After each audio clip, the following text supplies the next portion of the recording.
আমার নাম কেলভিন এবং আমি একজন প্রহরী। আজ আমি এখানে এসেছি কারণ আমার 6টি সন্দেহ রয়েছে, যেগুলো আমি বিশ্বাস করি যদি আমি এগুলোর সঠিক জবাব পাই, আমি প্রস্তুত আছি ধর্মান্তরিত হতে এবং ইসলাম কবুল করতে।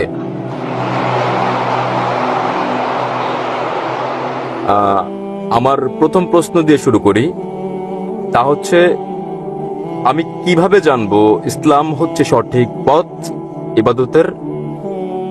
এবং আমি এই প্রশ্নের পর আমি দ্বিতীয় প্রশ্ন করব, যা হচ্ছে এরকম, আমি কিভাবে জানবো যে বাণী প্রচার করছি তা ঈশ্বরের কাছে যাচ্ছে? ওকে, আমার তৃতীয় প্রশ্ন হচ্ছে, যখন থেকে আমি ডক্টর জাকির নায়েকের কথা শুনছি, আপনি আগেই বলেছেন এবং আপনি প্রচার করেছেন কোনো পথ নেই জান্নাতে যাওয়ার মুসাকে দেয়া নির্দেশনা কঠোরভাবে মেনে চলা ছাড়া। বর্তমান বিশ্বে মিডিয়ার সঙ্গে চ্যালেঞ্জ রয়েছে, আমাদের জীবনে যা আসে তা সবটাই। আপনি জানেন বর্তমান দিনে কিভাবে আমরা এই নিয়ম মেনে চলি এবং ঈশ্বর কি আপনাকে ক্ষমা করবেন যদি আপনি বারংবার ভুল করেন ও ক্ষমা চান? ভাই দুভাগে প্রশ্ন করতে চান, তিনটি 6টি প্রশ্ন করতে চান। প্রথম 3টি প্রশ্ন ভাই করে ফেলেছেন। কেমন করে আমি জানবো যে ইসলামে ইবাদত করা সঠিক? এটা বোঝা যেতে পারে ইসলামে কিভাবে আমরা ইবাদত করি সেটা কি ঠিক, অথবা এটা বোঝাতে পারেন যে ইসলাম কি সঠিক ধর্ম। আপনি কি বোঝাতে চান? আপনি জানতে চান কোনটা ইসলাম ইবাদতের ধারণা সম্পর্কে, সেটা কি ঠিক নাকি? ইসলাম কি ইবাদতের জন্য সঠিক ধর্ম? ভাই প্রথমে যে প্রশ্ন করেছেন তিনি জানতে চান কিভাবে তিনি জানবেন যে ইসলাম সঠিক ধর্ম আমাদের অনুসরণের জন্য, এবং দ্বিতীয় অংশ একই রকম, আমরা কিভাবে জানবো যে ইসলাম একমাত্র সত্যি। Yes sir.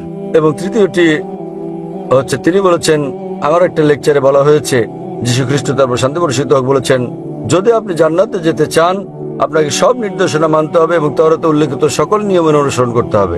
কিভাবে এই যুগে আমরা তাওরাতের সব নিয়ম মেনে চলি? আমি চেষ্টা করব প্রথম দুটো প্রশ্নের জবাব একসঙ্গে দিতে। কি করে আপনি জানবেন যে ইসলাম সঠিক ধর্ম ইবাদতের জন্য, এবং কি করে আপনি জানবেন যে ইসলাম একমাত্র সত্যি? ইসলাম এসেছে আরবি শব্দ সালাম থেকে, যার মানে শান্তি। এটা আরো এসেছে আরবি শব্দ সিলম থেকে, যার মানে আল্লাহর কাছে নিজের ইচ্ছাকে সমর্পণ করা। ইসলাম মানে সর্বশক্তিমান ঈশ্বরের কাছে নিজের ইচ্ছাকে সমর্পণ করে শান্তি অর্জন করা। এবং কোন গ্রন্থের দাবি যে সেটা ঈশ্বরের বাণী, যে কোনো ধর্মকে প্রমাণ দিতে যে এটা সর্বশক্তিমান ঈশ্বরের কাছ থেকে এসেছে, এই ওহী, এই গ্রন্থ, এই ধর্মকে সময়ের পরীক্ষায় উত্তীর্ণ হতে হবে। অতীতে সেটা ছিল অলৌকিকতার যুগ এবং মহিমান্বিতকরণ হচ্ছে অলৌকিকের অলৌকিক। পরে আসলো সাহিত্য এবং কাব্যের যুগ। মুসলিম ও অমুসলিম আরব পণ্ডিতেরা একই সুরে তারা দাবি করলেন যে মহিমান্বিত কোরআন ছিল পৃথিবীর বুকে সবচেয়ে ভালো আরবি সাহিত্য। তবে বর্তমানে যদি কোনো ধর্মগ্রন্থ কাব্যিক ঢঙে বলে যে পৃথিবী সমতল, আধুনিক দুনিয়াকে তা গ্রহণ করবে? খুবই স্বাভাবিক না, কারণ বর্তমান হচ্ছে বিজ্ঞান ও প্রযুক্তির যুগ। তাহলে যদি আপনি এই পরীক্ষাটা করেন বিজ্ঞান ও প্রযুক্তির, বর্তমান সময়ে ধর্মগ্রন্থ সমূহের যেগুলো আমাদের কাছে আছে, বিশ্বের বিভিন্ন ধর্মের সকল ধর্মগ্রন্থ পরীক্ষায় ফেল করেছে কোরআন ছাড়া। লেকচার দিয়েছি কোরআন ও আধুনিক বিজ্ঞান সাংঘর্ষিক নাকি সামঞ্জস্যপূর্ণ বিষয়ের উপর।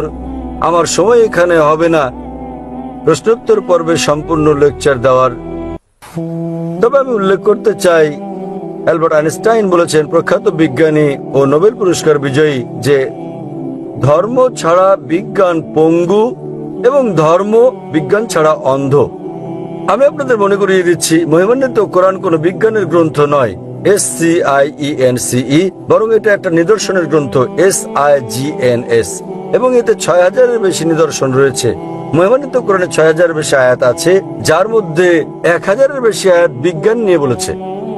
যদি আপনি তুলনা করেন বৈজ্ঞানিক সত্যগুলো যা আমরা জানতে পেরেছি, আমরা দেখতে পাই যে বিজ্ঞান যা সম্প্রতি আবিষ্কার করেছে, হতে পারে 50 বছর আগে, 100 বছর আগে, 200 বছর আগে, 400 বছর আগে, মহিমান্বিত কোরআন তা উল্লেখ করেছে 1400 বছর আগে। কোরআনে বিশ্ব সৃষ্টি সম্পর্কে বলা হয়েছে সূরা আম্বিয়া অধ্যায় নম্বর 21 আয়াত নম্বর 30-এ যা বিগ ব্যাং সম্পর্কে বিজ্ঞানীরা জেনেছেন কিছুদিন আগে, তারা 50 বছর আগে আবিষ্কার করেছেন, তা কোরআনে উল্লেখ করা হয়েছে 1400 বছর আগে। আমরা জেনেছি যে পৃথিবী বর্তুলাকার যখন 1577 সালে স্যার ফ্রান্সিস ড্রেক জাহাজে করে পৃথিবী ভ্রমণ করেন। পবিত্র কোরআন বলছে সূরা নাজিয়াত অধ্যায় নম্বর 79 আয়াত নম্বর 30-এ, আমি পৃথিবীকে ডিম্বাকৃতি বানিয়েছি। والأرض بعد ذلك دحاها। উট পাখির ডিমের কথা বলা হয়েছে এবং আমরা জানি উট পাখির ডিম ডিম্বাকৃতি হয়। আমরা আগে ভাবতাম যে চাঁদের আলো তার নিজস্ব আলো। সম্প্রতি জানতে পেরেছি 100 বছর আগে, 200 বছর আগে, 300 বছর আগে যে চাঁদের আলো প্রতিফলিত আলো তার নিজস্ব আলো নয়। এ কথা কোরআনে উল্লেখ করা হয়েছে 1400 বছর আগে সূরা ফুরকান অধ্যায় নম্বর 25 আয়াত নম্বর 61-তে। তাহলে কে সব তথ্য কোরআনে উল্লেখ করতে পারেন যা আমরা সম্প্রতি জানতে পেরেছি? আগে যখন আমি পড়তাম স্কুলে, আমি শিখেছিলাম যে সূর্য ঘুরে কিন্তু আবর্তিত হয় না এর নিজ কক্ষে। কোরআনে উল্লেখ আছে সূরা আম্বিয়া অধ্যায় 21 আয়াত নম্বর 33, সূর্য ঘোরার পাশাপাশি নিজ কক্ষে আবর্তনও করে। আজ বিজ্ঞান জানতে পেরেছে যে সূর্য ঘোরে, এছাড়াও নিজ কক্ষে আবর্তন করে, যা কোরআনে উল্লেখ করা হয়েছে 1400 বছর আগে। এভাবে কোরআনে বলা হয়েছে উদ্ভিদ সম্পর্কে, জীব সম্পর্কে, প্রাণী সম্পর্কে, ভ্রূণবিদ্যা সম্পর্কে, জিন সম্পর্কে।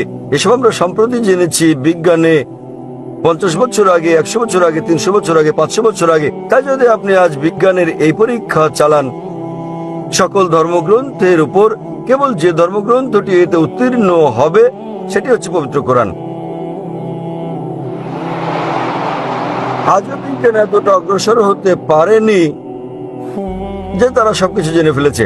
তাই আমি লোকজনকে বলি, যদি আপনারা কোরআনকে বিশ্লেষণ করেন, আমরা জানতে পারি প্রায় 80% যা কোরআনে বিজ্ঞান সম্পর্কে বলা হয়েছে, আজ বিজ্ঞান নিশ্চিত করেছে যে এটা পুরোপুরি সঠিক। হতে পারে 20%-এর মতো অস্পষ্ট, না সঠিক না ভুল। তাই আমার যুক্তি বলছে যখন 80% পুরোপুরি সঠিক, বাকি 20%ও ইনশাল্লাহ সঠিক হবে। তাই এটা একটা যৌক্তিক বিশ্বাস। কোরআনে এরকম একটা তো নেই যেটা বৈজ্ঞানিক গবেষণায় ভুল প্রমাণিত হয়েছে। কোন হাইপোথিসিস থাকতে পারে যা কোরআনের সঙ্গে সঙ্গতিপূর্ণ নয়, কিন্তু কোরআনে এরকম একটি আয়াত নেই যা কোনো বৈজ্ঞানিক গবেষণায় ভুল প্রমাণিত হয়েছে। তাই এর উপর ভিত্তি করে যদি আপনি এই পরীক্ষা চালান যে কোনো ধর্মগ্রন্থে, কেবল যে ধর্মগ্রন্থটি এই পরীক্ষায় উত্তীর্ণ হয় তা হচ্ছে ইসলাম ও কোরআন। আমি প্রস্তুতি করতে শুরু করেছিলাম কোরআনের একটা আয়াত পাঠ করে সূরা ইসরা থেকে অধ্যায় নম্বর 17 আয়াত 81, যাতে বলা হয়েছে وقل جاء الحق وزهق الباطل إن الباطل كان زهوقا।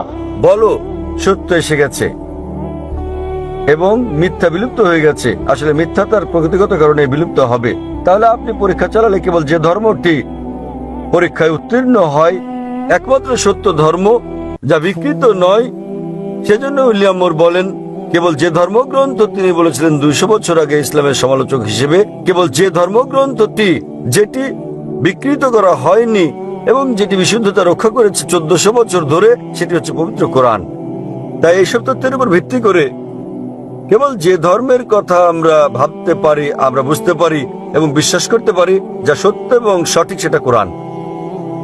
আপনার তৃতীয় প্রশ্ন নিয়ে বলি যে আমি আমার লেকচারে বলেছি যীশু খ্রিস্ট তারপর শান্তি প্রতিষ্ঠিত বলেছেন যে আপনাদের ওল্ড টেস্টামেন্টের হিতোপদেশ অনুসরণ করতে হবে। আমি বাইবেলের উদ্ধৃতি দিয়েছি গসপেল অফ ম্যাথিউ অধ্যায় নম্বর 5 অনুচ্ছেদ নম্বর 17 থেকে 20, যেখানে যীশু খ্রিস্ট তারপর শান্তি প্রতিষ্ঠিত বলেছেন যে যতক্ষণ পর্যন্ত তোমার ন্যায়পরায়ণতা ধর্মগুরু ও ফরিসীদের ন্যায়পরায়ণতাকে অতিক্রম না করে, কোনোভাবে কোনো উপায়ে তুমি স্বর্গরাজ্যে যেতে পারবে না। তাই আপনাকে ভালো খ্রিস্টান হতে হলে যীশু খ্রিস্টের তার উপর শান্তি প্রতিষ্ঠিত হোক সময়, যদি আপনি স্বর্গে যেতে চান, আপনাকে ওল্ড টেস্টামেন্টের সব হিতোপদেশগুলো মেনে চলতে হবে। আপনি পারবেন না বিন্দু বিসর্গ হেরফের করতে। যদি তা করেন তাহলে আপনাকে স্বর্গের রাজ্যে ডাকা হবে না। তাহলে বাইবেলের এই অনুচ্ছেদের উপর ভিত্তি করে গসপেল অফ ম্যাথিউ অধ্যায় নম্বর 5 অনুচ্ছেদ 17 থেকে 20 আপনাকে মানতে হবে প্রতিটি আইন ওল্ড টেস্টামেন্টের। এবং আপনার প্রশ্নটা ছিল খুবই ভালো এবং অত্যন্ত যৌক্তিক, কিভাবে আমরা এই যুগে মানব ওল্ড টেস্টামেন্টের সবকিছু যা খুবই কঠিন। আমি একমত আপনার সঙ্গে। সে কারণে যীশু খ্রিস্ট তারপর শান্তি প্রতিষ্ঠিত হোক আরো বলেন গসপেল অফ জন অধ্যায় নম্বর 16 অনুচ্ছেদ 12 থেকে 14, তিনি বলেন তোমাদেরকে আমার অনেক কথা বলার আছে, কিন্তু এখন তোমরা তা সহ্য করতে পারবে না। যখন সত্যের আত্মা আসবেন, তিনি তোমাদের সত্যের দিকে নিয়ে যাবেন। তিনি নিজে থেকে কিছু বলবেন না, তিনি যা শুনবেন তাই বলবেন। তিনি আমাকে গৌরবান্বিত করবেন। এখানে যীশু খ্রিস্ট, তার উপর শান্তি বর্ষিত হোক, ভবিষ্যৎবাণী করেছেন সর্বশেষ ও চূড়ান্ত পয়গম্বর, সর্বশেষ ও চূড়ান্ত নবী মুহাম্মদ সাল্লাল্লাহু আলাইহি সাল্লামের। অর্থাৎ যখন তিনি আসবেন, তিনি তোমাদের সব সত্যের দিকে নিয়ে যাবেন। তার মানে যীশু খ্রিস্ট, তার উপর শান্তি বর্ষিত হোক, জানতেন বাইবেলে যা বর্ণিত আছে তা সবকিছু অনুসরণ করা যাবে না। পরবর্তীকালে হতে পারে কয়েক শতাব্দী পর, সেজন্য তিনি বলেছেন যখন সত্যের আত্মা আসবেন, তিনি তোমাদের সত্যের দিকে নিয়ে যাবেন। নবী মুহাম্মদ সাল্লাল্লাহু আলাইহি সাল্লাম সম্পর্কে বলেছেন। তাই শেষ সময়ে হতে পারে অনুসরণ করা সম্ভব ছিল উল্লেখিত বিধিনিষেধগুলো ওল্ড টেস্টামেন্টের এবং নিউ টেস্টামেন্টের। কিন্তু যীশু খ্রিস্ট, তার উপর শান্তি বর্ষিত হোক, বলেছেন যখন সর্বশেষ ও চূড়ান্ত নবী মুহাম্মদ সাল্লাল্লাহু আলাইহি সাল্লাম আসবেন, তোমরা তাকে মেনে চলবে। তাই আজও একজন ভালো খ্রিস্টান হতে হলে এক ঈশ্বরে বিশ্বাস করা ছাড়াও নবী মুহাম্মদ সাল্লাল্লাহু আলাইহি সাল্লামকে বিশ্বাস করতে হবে। আশা করি উত্তরটা পেয়েছেন ভাই। এবারে আপনার অপর প্রশ্ন। অপর প্রশ্নটি আসছে খ্রিস্টান পটভূমিতে একটি খ্রিস্টান পরিবার থেকে। কিভাবে আমি আমার পরিবারের সঙ্গে মিশবো যদি আমি ইসলামে দীক্ষিত হই, এবং দুটি ভিন্ন বিশ্বাস নিয়ে একই কম্পাউন্ডে কিভাবে থাকবো? ভাই, আপনি প্রশ্ন করলেন যে যদি আমি ইসলাম কবুল করি তাহলে কিভাবে আমার পরিবারের সঙ্গে মিশবো দুটো ভিন্ন বিশ্বাস নিয়ে। ভাই, আপনি জানেন কিছুটা ওল্ড টেস্টামেন্টের মতো, কিছুটা নিউ টেস্টামেন্টের মতো। তথাপিও আপনি একজন খ্রিস্টান, আপনি ওল্ড টেস্টামেন্টের নিয়ম পালন করতে পারেন নিউ টেস্টামেন্ট আসার পরেও। ওল্ড টেস্টামেন্ট ও নিউ টেস্টামেন্টের মতো কিছু থাকলে লাস্ট টেস্টামেন্টও আছে। মহিমান্বিত কোরআন সর্বশক্তিমান ঈশ্বরের লাস্ট টেস্টামেন্ট, এবং এই মহিমান্বিত কোরআনে একজন নবীও বাদ যাননি যাদের নাম বাইবেলে উল্লেখ আছে।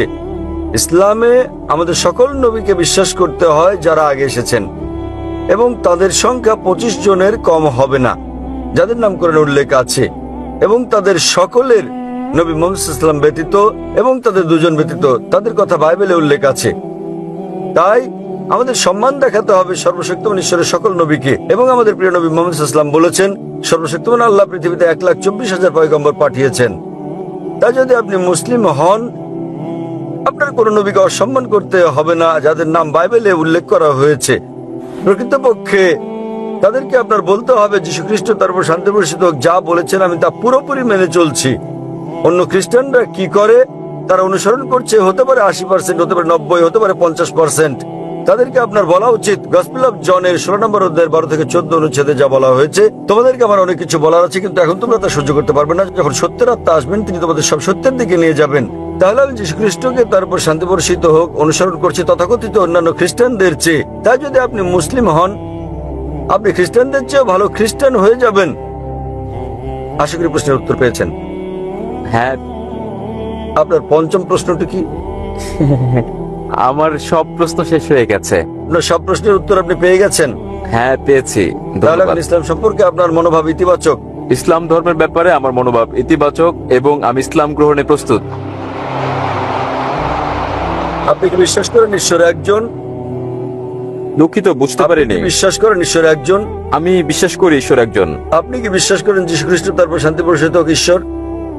আমি বিশ্বাস করি যীশু খ্রিস্ট পয়গম্বর ছিলেন। মাশাআল্লাহ। আপনি কি বিশ্বাস করেন? আপনি বিশ্বাস করেন নবী মুহাম্মদ সাল্লাল্লাহু আলাইহি ওয়াসাল্লাম সর্বশেষ ও চূড়ান্ত পয়গম্বর?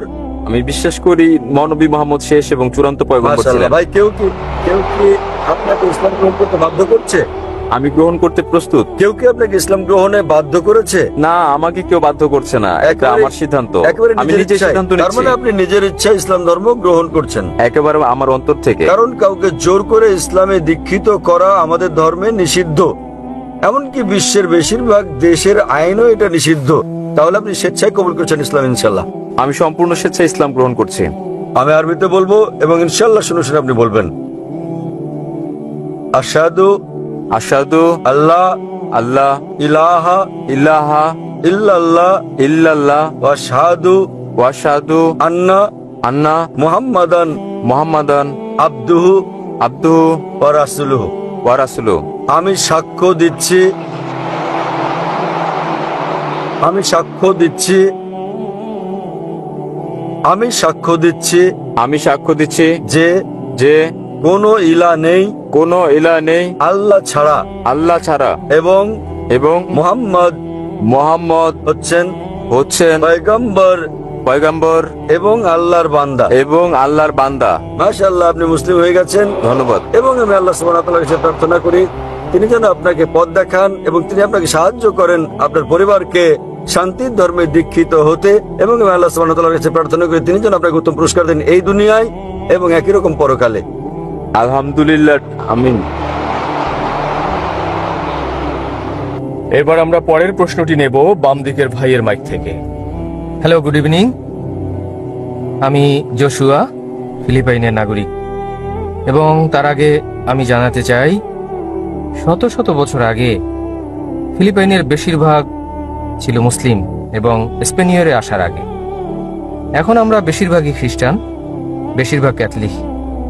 আমাদের দেশে অনেক অনেক ধর্ম আছে, অনেক অনেক ধাঁচের খ্রিস্টান ধর্ম, এবং তাদের বেশিরভাগের দাবি যে যদি তুমি ধর্ম অনুসরণ করো, যদি তুমি তাদের সঙ্গে যোগ দাও, তোমার ভালো একটা সুযোগ আছে নিরাপদে স্বর্গে যাওয়ার।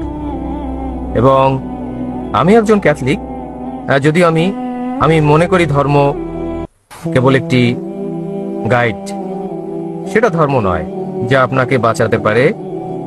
আমার ধারণা আপনি নিজেকে রক্ষা করতে পারেন যদি আপনি ভালো কাজ করেন, যে ধর্মই আপনি পালন করুন না কেন। তাই আমার প্রশ্ন, ইসলাম কি এসব ধর্মের মতোই একই রকম দাবি করে একক সত্য ধর্ম হওয়ার, যে যদি আপনি ইসলাম কবুল করেন আপনার একটা ভালো সুযোগ আছে স্বর্গে যাওয়ার? এটা হচ্ছে আমার প্রথম প্রশ্ন। এবং দ্বিতীয়টি হচ্ছে, দ্বিতীয় প্রশ্ন যাওয়ার আগেই আমি বুঝতে পেরেছি যে ইসলাম হচ্ছে সব শান্তির জন্য এবং ন্যায়পরায়ণতা। এখানে এসে নয়, অনেক বছর আগে থেকেই ভেবেছি এবং এর জন্য আমি দুঃখিত। এবং আমি সত্যিকারেই কৃতজ্ঞ। এবং আমি কৃতজ্ঞ আরব আমিরাতের প্রতি, বিশেষ করে দুবাই এবং এর সব নেতাদের, আমাদেরকে স্বাধীনতা দেওয়ার জন্য, এখানে শান্তিতে বসবাসের সুযোগ দেওয়ার এবং আমাদের ধর্ম অনুশীলনের।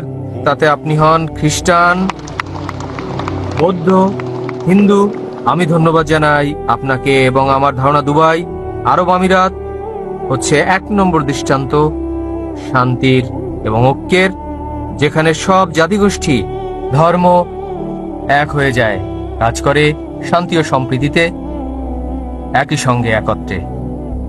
আপনাকে ধন্যবাদ।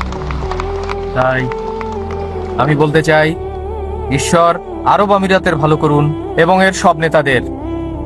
ঈশ্বর ইসলামের ভালো করুন, ঈশ্বর ভালো করুন খ্রিস্ট ধর্মের, ঈশ্বর মঙ্গল করুন বৌদ্ধ ধর্মের, হিন্দু ধর্মের এবং বিশ্বের অন্য সব ধর্মের।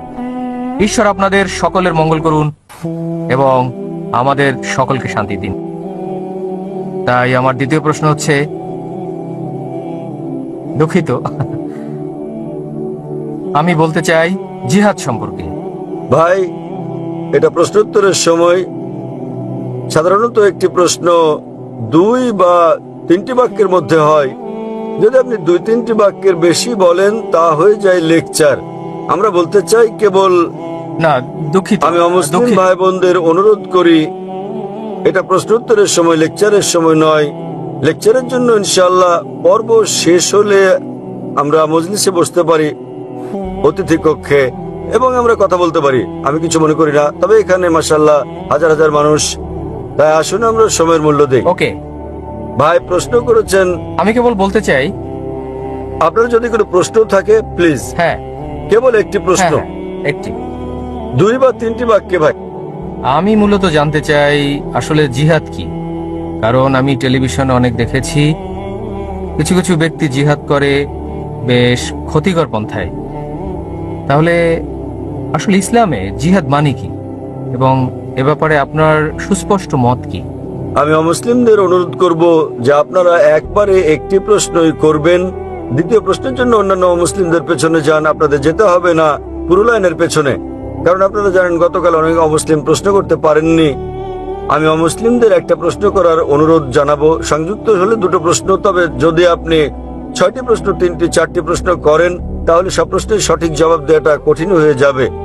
ভাই দুটো প্রশ্ন করেছেন। প্রথম প্রশ্নে তিনি বলেছেন তিনি বিশ্বাস করেন যে ধর্ম একটি গাইড, কিন্তু তিনি বিশ্বাস করেন না যে সবকিছু সত্য যা তাকে স্বর্গে নিয়ে যেতে পারে।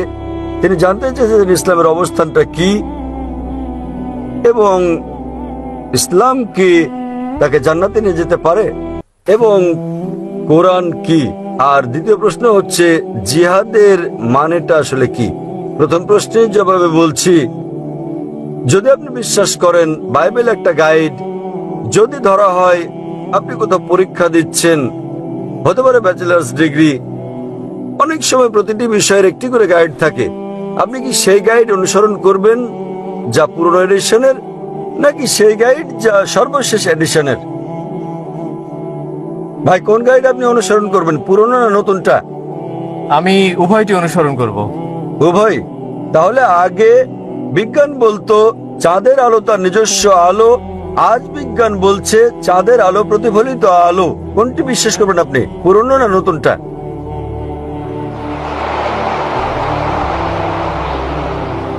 ভাই আপনি ফিলিপাইনের লোক, আমি ভেবেছিলাম ফিলিপিনোরা জ্ঞানী মানুষ। আপনি কোনটা মানবেন, পুরনো না নতুন? আগে মানুষ মনে করতো পৃথিবী চ্যাপ্টা, তারা প্রয়োজন না হলে দূরে যেত না, পড়ে যাবে বলে। আজ বিজ্ঞান বলছে পৃথিবী ডিম্বাকৃতির। আপনি কোনটা বিশ্বাস করবেন, চ্যাপ্টা না ডিম্বাকৃতি?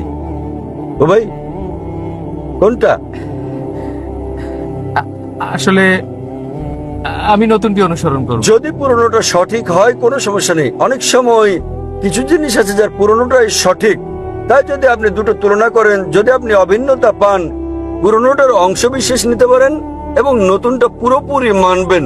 তবে আপনাকে যাচাই করতে হবে নতুনটা সঠিক কিনা। ভাইয়ের আগের প্রশ্ন অনুযায়ী কিভাবে আপনি জানবেন এই গাইডটি সত্য বলছে? আমি আপনাকে বলবো বর্তমানে বিজ্ঞানের সহায়তায় আমরা প্রমাণ করতে পারি কেবলমাত্র একটি ধর্মগ্রন্থ যেটি 100% সঠিক এবং প্রতিষ্ঠিত বৈজ্ঞানিক তথ্যের সঙ্গে মিল রয়েছে, এটা হচ্ছে কোরআন। তাই এর উপর ভিত্তি করে যদি আপনি ভুল গাইড অনুসরণ করেন, নাও হতে পারেন আপনি পরীক্ষায় সফল। এই দুনিয়া ভাই পরকালের জন্য একটা পরীক্ষা। আল্লাহ কোরআনে বলেছেন সূরা মুলক অধ্যায় নম্বর 67 আয়াত নম্বর 2, আল্লাযী খালাকাল মাউতা ওয়াল হায়াতা, তিনি আল্লাহ যিনি সৃষ্টি করেছেন জীবন ও মৃত্যু পরীক্ষার জন্য তোমাদের মধ্যে কর্মে কে উত্তম। তাহলে যখন আপনি পরীক্ষায় অবতীর্ণ হন আপনাকে অবশ্যই সঠিক গাইড পড়তে হবে। আর সর্বশেষ এবং চূড়ান্ত গাইড মানুষের জন্য হচ্ছে মহিমান্বিত কোরআন। এরপর আর কোনো গাইড আসবে না, আর কোনো পয়গম্বর আসবেন না। তাহলে এটি হচ্ছে একমাত্র গ্রন্থ যা আপনাকে মুক্তির পথে নিয়ে যাবে, স্বর্গে নিয়ে যাবে, আপনাকে জান্নাতে নিয়ে যাবে। আপনার দ্বিতীয় প্রশ্নের উত্তরে বলছি, জিহাদ শব্দটির মানে কি? এই শব্দটিকে বেশিরভাগ ক্ষেত্রে ভুল বোঝা হয়। ইসলামে জিহাদ এটিকে কেবল অমুসলিমরাই ভুল বোঝে না, এমনকি মুসলিমরাও ভুল বুঝে থাকে। বেশিরভাগ অমুসলিম ও মুসলিমরা ভাবেন যে কোনো যুদ্ধ যাতে মুসলিমরা লড়াই করে যে কোনো কারণে, তা হোক এটা অর্থের জন্য, হোক সম্পদের জন্য, ব্যক্তিগত স্বার্থের জন্য, তা হোক সুনামের জন্য বা জমির জন্য, একে বলা হয় জিহাদ। জিহাদ মানে এই নয় যে কোনো যুদ্ধ যাতে মুসলিমরা লড়াই করে, তাতে হোক তা সম্পদের জন্য, জমির জন্য, সুনামের জন্য। জিহাদ আরবি শব্দ জাহাদা থেকে এসেছে, যার মানে হচ্ছে চেষ্টা করা, যার মানে সংগ্রাম করা। ইসলামী প্রেক্ষাপটে জিহাদ মানে চেষ্টা ও সংগ্রাম করা নিজের অসৎ প্রবৃত্তির বিরুদ্ধে। জিহাদ মানে চেষ্টা ও সংগ্রাম করা সমাজের উন্নয়নের জন্য। জিহাদ আরো বোঝায় যুদ্ধক্ষেত্রে আত্মরক্ষার জন্য চেষ্টা ও সংগ্রাম করা। জিহাদ দিয়ে আরো বোঝায় জুলুমের বিরুদ্ধে চেষ্টা ও সংগ্রাম করা। জিহাদ মূলত চেষ্টা ও সংগ্রাম। উদাহরণস্বরূপ, যদি একজন ছাত্র পরীক্ষায় পাশের জন্য চেষ্টা ও সংগ্রাম করে, আরবিতে আমরা বলবো সে জিহাদ করছে। অনেক মানুষেরই ভুল ধারণা রয়েছে যে জিহাদ শুধুমাত্র করতে পারে মুসলিমরাই। কোরআনে অন্তত দুটো আয়াতে বলা হয়েছে যে এমনকি অমুসলিমরাও জিহাদ করতে পারে। আল্লাহ কোরআনে বলেছেন সূরা লুকমান অধ্যায় নম্বর 31 আয়াত 14, আমি মানুষকে তার পিতামাতার সঙ্গে সদ্ব্যবহার করার নির্দেশ দিয়েছি। তার মা কষ্টের পর কষ্ট সহ্য করে তাকে গর্ভে ধারণ ও জন্ম দিয়েছে। পরের আয়াত সূরা লুকমান অধ্যায় 31 আয়াত নম্বর 15-তে বলা হয়েছে, তবে যদি তোমাদের পিতামাতা জিহাদ করে, চেষ্টা ও সংগ্রাম করে আল্লাহ ছাড়া আর কারো উপাসনা করার জন্য, যার সম্পর্কে তোমার কোনো জ্ঞান নেই, তাহলে তাদের মান্য করো না, কিন্তু তথাপিও তাদের সাথে ভালোবাসা ও মমতার সঙ্গে বসবাস করো। কোরআনে একই কথা আবারও বলা হয়েছে সূরা আনকাবুত অধ্যায় নম্বর 29 আয়াত নম্বর 8, যে আল্লাহ বলেছেন, আমি মানুষকে তাদের পিতামাতার প্রতি সদয় হওয়ার নির্দেশ দিয়েছি, তবে যদি তাদের পিতামাতা জিহাদ করে, চেষ্টা ও সংগ্রাম করে আল্লাহ ছাড়া অন্য কারো উপাসনা করার জন্য, তবে তাদের মান্য করবে না। এখানে আল্লাহ অমুসলিম পিতামাতার ব্যাপারে বলেছেন, যারা তাদের সন্তানদের শিরক করতে বাধ্য করছে সর্বশক্তিমান আল্লাহ ছাড়া অন্য কারো উপাসনা করতে। তাই এখানে আল্লাহ বলেছেন অমুসলিম পিতামাতারা জিহাদ করছে, তবে এই জিহাদ ফিসাবিলিশ শয়তান। আমাদের মুসলিমদের যা করা উচিত তা হচ্ছে জিহাদ ফিসাবিলিল্লাহ। সুতরাং যে কোনো কারণে জিহাদ শব্দটি ব্যবহার করা হোক না কেন, এটা সাধারণভাবে ব্যবহৃত হয় এবং বোঝায় যে এটা জিহাদ ফিসাবিলিল্লাহ যদি অন্য কিছু না থাকে। তাই জিহাদ মূলত বোঝার চেষ্টা সংগ্রাম করা, এবং অনেক সময় পাশ্চাত্যের লোকেরা তারা জিহাদ শব্দটিকে পবিত্র যুদ্ধ বলেছে। আরবিতে পবিত্র যুদ্ধ মানে হারবুম মুকাদ্দাসা। এই শব্দ হারবুম মুকাদ্দাসা পবিত্র কোরআনে কোথাও নেই, রাসূলের কোনো হাদিসেও এটি নেই। এই পবিত্র যুদ্ধ কথাটি প্রথম ব্যবহার করা হয় ক্রুসেডারদেরকে বোঝাতে। ক্রুসেডারদের যারা বলপূর্বক খ্রিস্ট ধর্ম বিস্তার করেছিল, তারা ধর্ম বিস্তারের জন্য হাজার হাজার মানুষকে হত্যা করেছিল। বর্তমানে এই শব্দটি মুসলিমদের ক্ষেত্রে ব্যবহার করা হয় ইসলামের ক্ষেত্রে, যা পুরোপুরি ভুল। কোরআনে কোথাও বলা হয়নি যে জিহাদ মানে পবিত্র যুদ্ধ, এবং কোরআনের ভাষা অত্যন্ত স্পষ্ট। আল্লাহ বলেছেন কোরআনের সূরা মাইদা অধ্যায় 5 আয়াত নম্বর 32 যে যদি কেউ কোনো মানুষকে হত্যা করে, হোক সে মুসলিম বা অমুসলিম, যদি হত্যার অপরাধে বা পৃথিবীতে অনর্থ সৃষ্টির অপরাধে না হয়, সেজন্য সমস্ত মানব জাতিকে হত্যা করলো।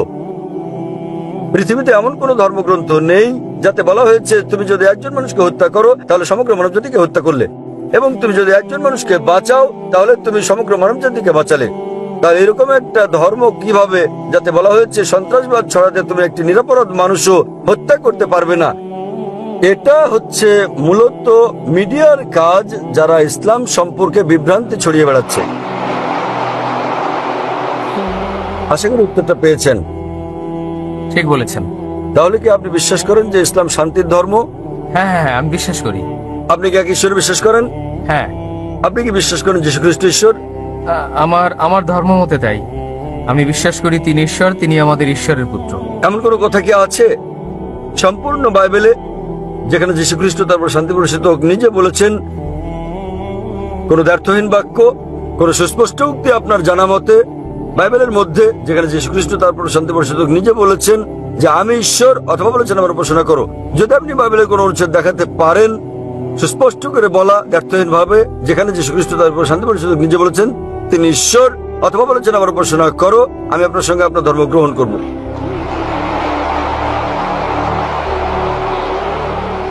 ভাই, আপনি কি পারবেন বাইবেল থেকে একটা দ্ব্যর্থহীন উক্তি বের করে দেখাতে আমাকে, যেখানে যীশু খ্রিস্ট তারপর শান্তি প্রতিষ্ঠিত হোক নিজে বলেছেন যে তিনি ঈশ্বর? কেবল একটি দুটি নয়। আমি একজন ছাত্র বাইবেলের। ভাই, আপনি কি বাইবেল পড়েছেন? আমি সত্যি বলতে চাই, আমি বাইবেল বিষয়ে সচেতন নন। তো কিভাবে আপনি আপনার ধর্ম অনুসরণ করছেন যেখানে আপনি বাইবেলই পড়েননি? আমি পড়েছি বাইবেল, এবং আমি আপনাকে বলছি একটিও দ্ব্যর্থহীন বাক্য খুঁজে পাবেন না সম্পূর্ণ বাইবেলে যেখানে যীশু খ্রিস্ট বা ইসলাম নিজে বলেছেন তিনি ঈশ্বর কিংবা তার উপাসনা করতে। আপনি বাইবেল পড়ে দেখবেন যীশু খ্রিস্ট বা ইসলাম নিজে বলেছেন, এটা উল্লেখ আছে গসপেল অফ জন অধ্যায় নম্বর 14 অনুচ্ছেদ নম্বর 28। তিনি বলেছেন আমার পিতা আমার চেয়ে মহান। গসপেল অফ জন অধ্যায় নম্বর 10 অনুচ্ছেদ নম্বর 29। আমার পিতা সবার চেয়ে মহান। গসপেল অফ ম্যাথিউ অধ্যায় নম্বর 12 অনুচ্ছেদ নম্বর 28। আমি শয়তানকে তাড়িয়ে দেই ঈশ্বরের আত্মার সাহায্যে। গসপেল অফ লুক অধ্যায় নম্বর 11 অনুচ্ছেদ নম্বর 20। আমি ঈশ্বরের আত্মার সাহায্যে শয়তানকে তাড়িয়ে দেই। গসপেল অফ জন অধ্যায় নম্বর 5 অনুচ্ছেদ নম্বর 30। আমি নিজে নিজে কিছু করতে পারি না, আমি যেমন শুনি তেমন বিচার করি, আর আমার বিচার সঠিক। আমি আমার ইচ্ছা পূরণ করি না, বরং আমার পিতার ইচ্ছা পূরণ করি। যে কেউ যদি বলে যে আমি আমার ইচ্ছা পূরণ করি না বরং সর্বশক্তিমান ঈশ্বরের ইচ্ছা পূরণ করি, সে মুসলিম। যীশু খ্রিস্ট ইসলাম ছিলেন একজন মুসলিম, এটা পরিষ্কার উল্লেখ আছে বুক অফ অ্যাক্টস অধ্যায় নম্বর 2 অনুচ্ছেদ নম্বর 22। হে ইসরায়েলগণ, শোনো, এই নাজারেতের যীশু ঈশ্বর মনোনীত ব্যক্তি তোমাদের মধ্যে হতে বিস্ময় মুজিজা ও নিদর্শন সহ যা ঈশ্বর তাকে দিয়ে করেন তোমরা তার সাক্ষী। ঈশ্বর মনোনীত ব্যক্তি তোমাদের মধ্যে হতে ঈশ্বর নন, তোমাদের মধ্যে ঈশ্বর মনোনীত ব্যক্তি বিস্ময় মুজিজা ও নিদর্শন সহ যা ঈশ্বর তাকে দিয়ে করেন এবং তোমরা তার সাক্ষী। তাহলে যখন এটা বাইবেলে পরিষ্কার ভাবে উল্লেখ আছে যীশু খ্রিস্ট ভাই সাল্লাল্লাহু আলাইহি ওয়াসাল্লাম ছিলেন ঈশ্বরের একজন পয়গম্বর কিন্তু ঈশ্বর নন, তাহলে কিভাবে আপনারা বিশ্বাস করেন তিনি ঈশ্বর? কারণ এটা হচ্ছে আমাদের ধর্মের শিক্ষা। কেউ আপনাকে শিখিয়েছেন? যদি কেউ আপনাকে শেখায় 2 + 2 = 5, আপনি কি তা বিশ্বাস করবেন? হ্যাঁ কি না? না না না, এখন আমি আপনাকে অনেকগুলো উদ্ধৃতি দিচ্ছি বাইবেল থেকে, আপনার কি ধারণা আমি মিথ্যে বলছি? হতে পারে। হতে পারে। তাহলে আমি আপনাকে অনুরোধ করব, আপনি বাড়িতে যান এবং এই সবগুলো রেফারেন্স পরীক্ষা করুন। গসপেল অফ জন অধ্যায় 14 অনুচ্ছেদ নম্বর 28, গসপেল অফ জন অধ্যায় 10 অনুচ্ছেদ নম্বর 29, গসপেল অফ ম্যাথিউ অধ্যায় 12 অনুচ্ছেদ 28, গসপেল অফ লুক অধ্যায় 11 অনুচ্ছেদ 20, গসপেল অফ জন অধ্যায় 5 অনুচ্ছেদ 30।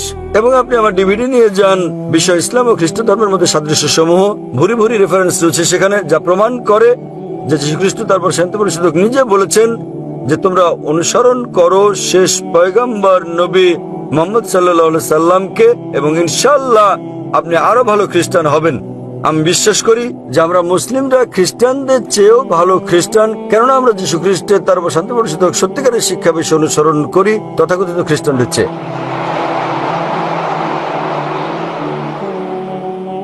আমরা এবার পরের প্রশ্ন নেব বোনদের মাইক থেকে, ডান দিক থেকে। আসসালামু আলাইকুম। এখানে একজন বোন রয়েছেন, তিনি ফিলিপিনো এবং তিনি শাহাদা পাঠ করতে চান, তবে তিনি বলেছেন কোনো প্রশ্ন করবেন না, তিনি nervous. Okay okay, thank you.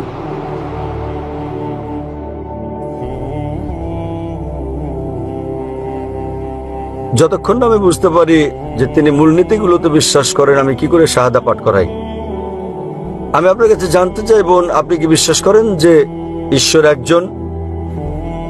আবার বলুন। আপনি কি বিশ্বাস করেন ঈশ্বর একজন? হ্যাঁ। আপনি কি বিশ্বাস করেন যীশু খ্রিস্ট ঈশ্বর, তারপর শান্তি বর্ষিত হোক? আল্লাহ, আল্লাহর যিশু। আপনি বিশ্বাস করেন না? আমি বিশ্বাস করি। আপনি বিশ্বাস করেন যীশু খ্রিস্ট ঈশ্বর, না বিশ্বাস করেন তিনি পয়গম্বর? পয়গম্বর। আপনি বিশ্বাস করেন যীশু খ্রিস্ট ঈশ্বরের পয়গম্বর? পয়গম্বর। আপনি কি বিশ্বাস করেন যে নবী মুহাম্মদ সাল্লাল্লাহু আলাইহি সাল্লাম সর্বশেষ ও চূড়ান্ত পয়গম্বর? হ্যাঁ, আমি বিশ্বাস করি। কেউ কি আপনাকে বাধ্য করছে গ্রহণ করতে ইসলাম? কেউ না। আপনি নিজের স্বাধীন ইচ্ছাই করছেন এটা? হ্যাঁ ইনশাআল্লাহ। আমি অবশ্যই। আরবিতে বলবো, আপনি শুনে শুনে বলবেন। হুম। আশহাদু আশহাদু আল্লাহ আল্লাহ ইলাহা ইলাহা ইল্লাল্লাহ ইল্লাল্লাহ ওয়া আশহাদু ওয়া আশহাদু আন্না আন্না মুহাম্মাদান মুহাম্মাদান আবদুহু আবদুহু ওয়া রাসূলুহু। ওয়া রাসূলুহু। আমি সাক্ষ্য দিচ্ছি, আমি সাক্ষ্য দিচ্ছি আমি সাক্ষ্য দিচ্ছি যে কোনো ঈশ্বর নেই কোনো ঈশ্বর নেই আল্লাহ ছাড়া, আল্লাহ ছাড়া, এবং আমি সাক্ষ্য দিচ্ছি এবং আমি সাক্ষ্য দিচ্ছি যে মুহাম্মদ মুহাম্মদ তার উপর শান্তি বর্ষিত হোক, তারপর শান্তি বর্ষিত হোক, তার উপর শান্তি বর্ষিত হোক, হচ্ছেন পয়গম্বর হচ্ছেন এবং পয়গম্বর ঈশ্বরের বান্দা। এবং ঈশ্বরের বান্দা। মাশাআল্লাহ, আপনি এখন মুসলিম। মাশাআল্লাহ। এবং আমি প্রার্থনা করি আল্লাহ সুবহানাহু ওয়া তাআলার কাছে আপনাকে তিনি দান করুন উত্তম জীবন ইহজগতে এবং একই রকম পরকালে ইনশাআল্লাহ।